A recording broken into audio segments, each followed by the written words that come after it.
freedom.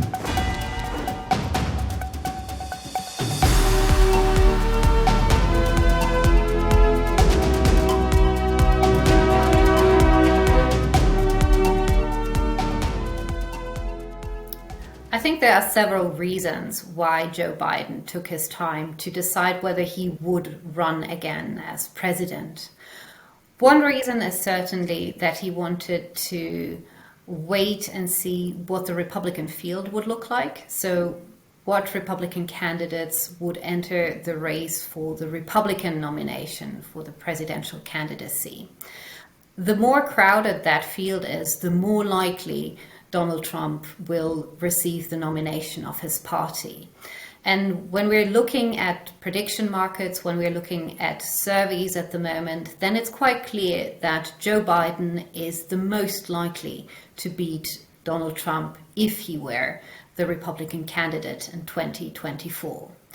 Another factor is certainly that Joe Biden was aware of the expectations of some of his voters that he would not run again. During his campaign in 2020, he always said that he was a transitional president, that he was a transitional candidate, that he wanted to build a bridge to the next generation of Democratic leaders. So there was always this understanding among many voters that he would be a one-term president. But being a one-term president bears the risk that you turn into a lame duck.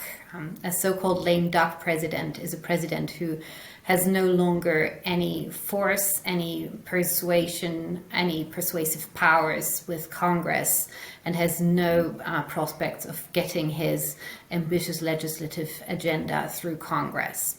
And so Joe Biden always wanted to avoid that impression.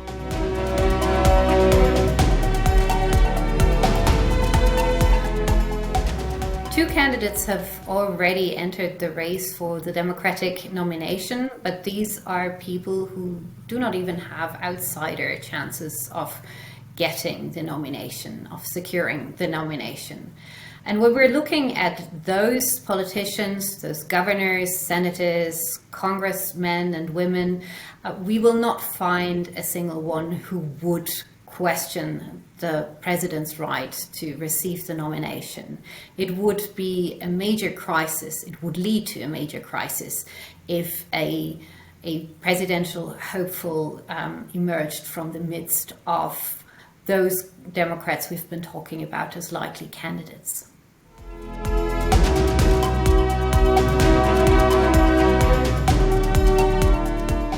Of course, we do not know yet whether Donald Trump will again secure the nomination of the Republican Party. But if we're looking at surveys and the prediction market, it looks very likely, particularly because we do not know yet whether Ron DeSantis, the challenger who would have the biggest chance to beat Donald Trump, whether he is entering the race at all.